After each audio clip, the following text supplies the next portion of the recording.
Shawn Doyle has a passion for human potential, spending the last 24 years implementing training programs that help people become more effective at work and in their lives. Author of over 15 books, Shawn talks with us about his recent book, Jumpstart Your Motivation: 10 Jolts to Get Motivated and Stay Motivated.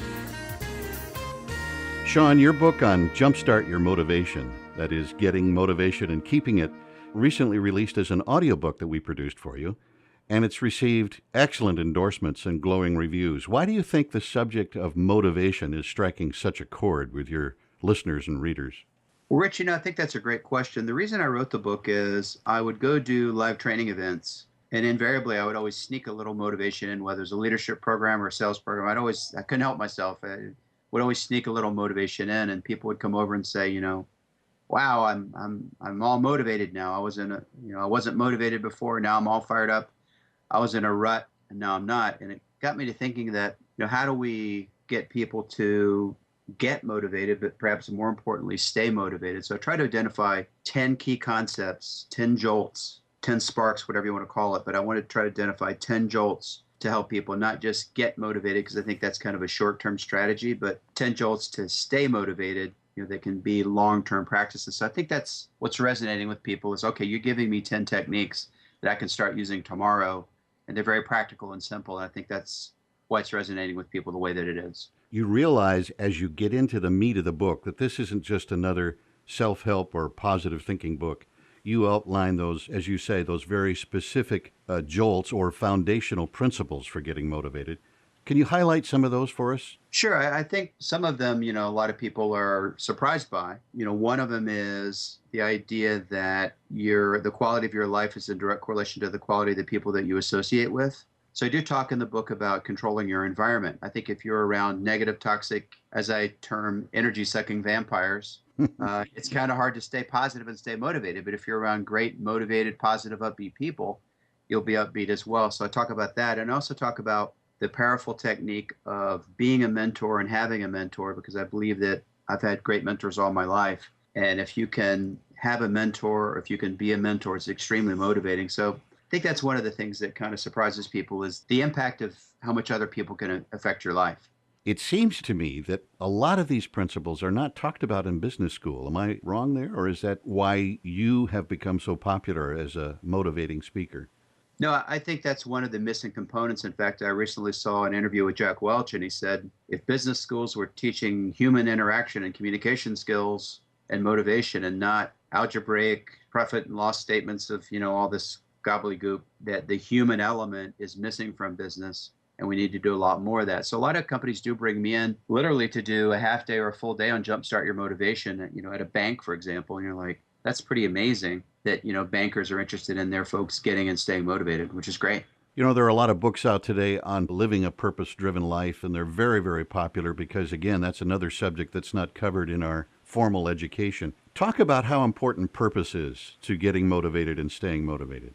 I think it's critically important. Every day when I get up and I put on my size 9 shoes and I get out of bed, I know exactly why I'm doing what I'm doing, whether I'm in Madison, Wisconsin, speaking to a group of 20 people, or in Calgary, Canada, speaking to a group of 2,000.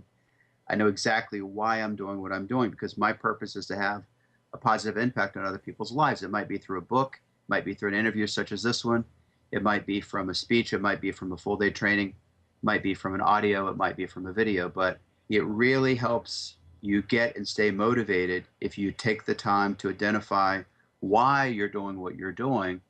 And also it helps you identify the things you really shouldn't be doing and spending your time on because they don't really matter as much. So I think identifying your purpose is kind of like putting the kindling under the wood before you light a campfire.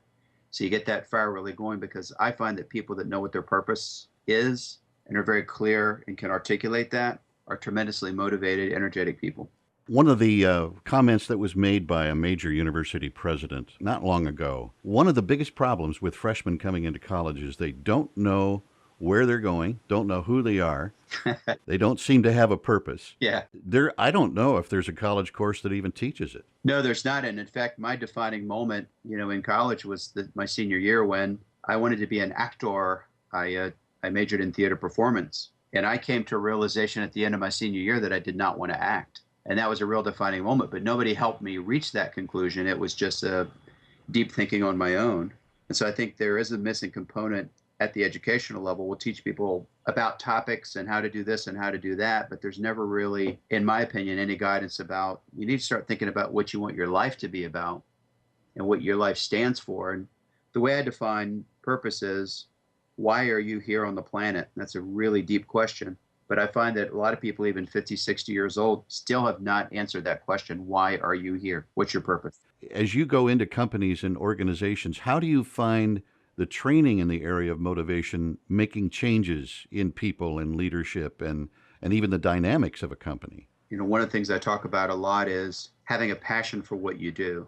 And I think when corporations unleash passion in employees, you know, build morale and develop their folks and, you know, spend time investing in them, what happens is, you know, sales increases, morale goes up, customer service interaction is better, customer service scores improve. You know, you call any company, any call center, and you either get the person's like, hello, may I help you?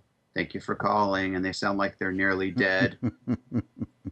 Or you get that person in a call center is like, hi, how are you today? And you're like, wow, I want to deal with you. I want to buy your products. I want to continue working with you because you have energy and passion. So I always say that, you know, you have to have a passion for what you do. And if you don't, get out and go do something you do have a passion for, because, man, life is way too short to sit around and be miserable. And the other thing is you make everybody else miserable, and the company ends up losing money, time, effort, energy, employees. I mean, there's such a huge impact. I mean, when we look at champions of service like Amazon and Zappos, they talk a lot about passion and enjoying what and loving what you do. I talked to a really sweet woman one night at Amazon because I had lost my Kindle on a plane, and I was mourning the loss of my Kindle Fire. And she was mourning right along with me, and she was so passionate and so committed and so friendly and so personable. I literally, an hour later, Rich, went back on Amazon and ordered another Kindle Fire, not from a retailer, but directly from Amazon, solely because of her passion and her empathy on the phone. As you talk to people, employees, and companies, how is the subject of motivation received? There are sometimes I meet people on planes or people in you know, live sessions who say, well, you know, all this motivation stuff, you know, just it's smoke and mirrors. It's just, you know, the soft and fuzzy. It really doesn't have any impact on the world at large. And I asked 3 questions, and my 3 questions are, if you want to have a best friend, do you want a best friend who's motivated, energetic, and passionate or not? And they go, well, of course, I want a best friend who's motivated, energetic, and passionate. And I say, well, in your love life, do you want a partner who's energetic, passionate, motivated? Well, absolutely. Well, how about an employee of your company? Do you want? Oh, absolutely. So really in all 3 areas, you know, whether it's friendship, love, or work, everybody says we want that person. So I really believe when we look at all the statistics and information out there and research, that people who are passionate and motivated and energetic, you win in every area of your life, whether it's in love, whether it's in your social life, whether it's financially, whether it's at work in your career, because people want to be around people like that. People that are positive and upbeat become magnets, and they attract people to them. I have people call me all the time with opportunities, and they find me different ways, but they want to be around somebody who's positive and upbeat and energetic and has good things to say. Have you gotten feedback from people after being in your training sessions or reading the book? Any stories you can share without necessarily having to reveal identities?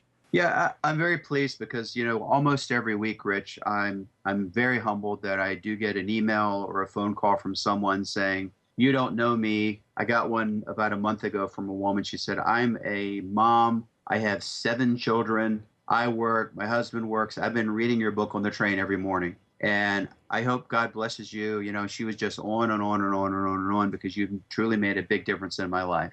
And, you know, whenever anybody emails me like that, I always make sure to write them back and thank them humbly from the bottom of my heart for letting me know that I made a difference in their life. Because I guess if I get one email, there's probably, you know, 100 other people that didn't have time to email me and say this changed my life. But it's so gratifying because I think the action plan at the end of each section allows people to not just read it, but actually do something with it and take action that's specific and tangible. I get letters and cards and emails and phone calls literally almost every week saying that this book is having a big impact on their life. And I'm so pleased with that because it's serving my purpose. Jumpstart Your Motivation by Shawn Doyle is now available at Audible, Amazon, and iTunes.